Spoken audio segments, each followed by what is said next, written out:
तो 10 साल के बाद अटैक ऑन टाइटन सच में एंड हो चुका है। जब एपिसोड के लास्ट में टू बी कंटिन्यूड की जगह द एंड लिखा आया तब दिल टूट सा गया था। अटैक ऑन टाइटन तो खत्म हो गया लेकिन वो हमारे दिल में जगह बना गया। ये एक ऐसा एनिमे है जिसके खत्म होने के बाद भी सालों तक एनिमे और मांगा कम्युनिटी में इसकी बातें होने वाली है। इस वीडियो के अंदर मैं अटैक ऑन टाइटन के लास्ट एपिसोड के बारे में बात करूंगा तो स्पॉइलर अलर्ट। अगर तुमने अटैक ऑन टाइटन का लास्ट एपिसोड नहीं देखा तो जाकर देख कर आओ। तो लेट्स बिगिन।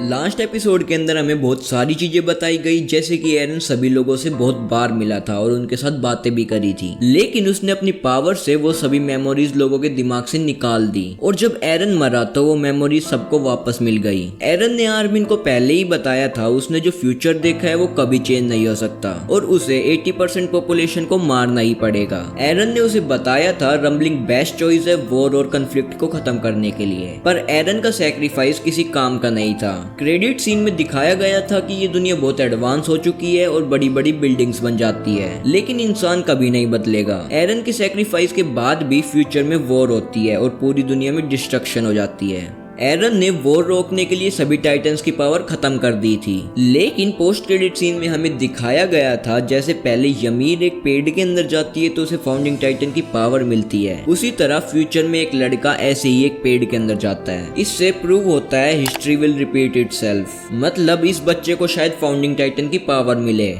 वैसे इस बच्चे को लेकर लोगों को बहुत कंफ्यूजन है। कुछ लोग बोलते हैं कि ये एरन का बेटा है, तो मैं उन्हें बता दूं ये सीन एटलीस्ट 100 साल बाद का है, तो ये एरन का बेटा नहीं हो सकता। बट ये पॉसिबल है कि ये बच्चा किसी तरह मिकासा से रिलेटेड है, क्योंकि जो स्कार्फ मिकासा के पास था वही सेम स्कार्फ इस बच्चे के पास भी है। एरन की डेथ के बाद सभी लोग एक खुशहाल और शांति भरी जिंदगी जीते हैं, लेकिन एक मिकासा ही होती है जो एरन की ग्रेव के पास बैठकर एरन को याद करती है। कुछ लोग बोलते हैं कि मिकासा की शादी फ्यूचर में हो जाती है, तो मुझे ऐसा नहीं लगता कि मिकासा कभी शादी करती है। जैसा एरन ने बोला था उसी तरह वो सालों तक एरन को याद करती है, और ये जो आदमी मिकासा के साथ है ये शायद आर्मिन हो सकता है। मिकासा कुछ टाइम बाद फिर एरन की ग्रेव पर आती है, लेकिन इस बार उसके हाथ में एक छड़ी होती है, मतलब वो बूढ़ी हो जाती है और फिर हमें लास्ट सीन में दिखाई जाती है मिकासा की डेड बॉडी। मतलब यार ये सीन देखकर बहुत दुख हुआ था। मिकासा को शायद एरन के साथ ही दफनाया जाता है। वैसे हमें दिखाया गया था जब भी एरन, मिकासा और आर्मिन रेस लगाते थे तो हमेशा आर्मिन ही होता था जो उस पहाड़ी वाले पेड़ पर लास्ट में पहुंचता था, और हमें क्रेडिट सीन में एक बूढ़ा आदमी दिखाया जाता है जो एरन की ग्रेव के पास होता है। मतलब एरन और मिकासा के मरने के बाद आर्मिन होता है जो लास्ट में उनकी ग्रेव पर आता है। एक और बात, क्या तुम्हें पता है अटैक ऑन टाइटन की मांगा के अंदर सिर्फ 139 चैप्टर क्यों है? तो दरअसल जापान के अंदर 140 को फ्रीडम माना जाता है, इसलिए अटैक ऑन टाइटन में सिर्फ 139 चैप्टर है। इस एपिसोड के अंदर हमें बहुत सारे सैड मोमेंट देखने के लिए मिले, जैसे कि गाबी जिंदा बच गई, लेकिन एक अच्छी चीज भी हुई कि हमें लीवाई एक्शन में देखने के लिए मिला और फाइनली लीवाई ने ज़ीक को मारकर अपना बदला ले लिया।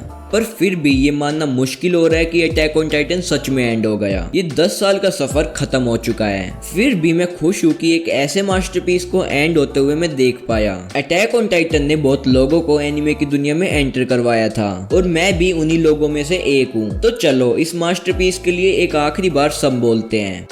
これが本物の敬礼だ。心臓を捧げよう。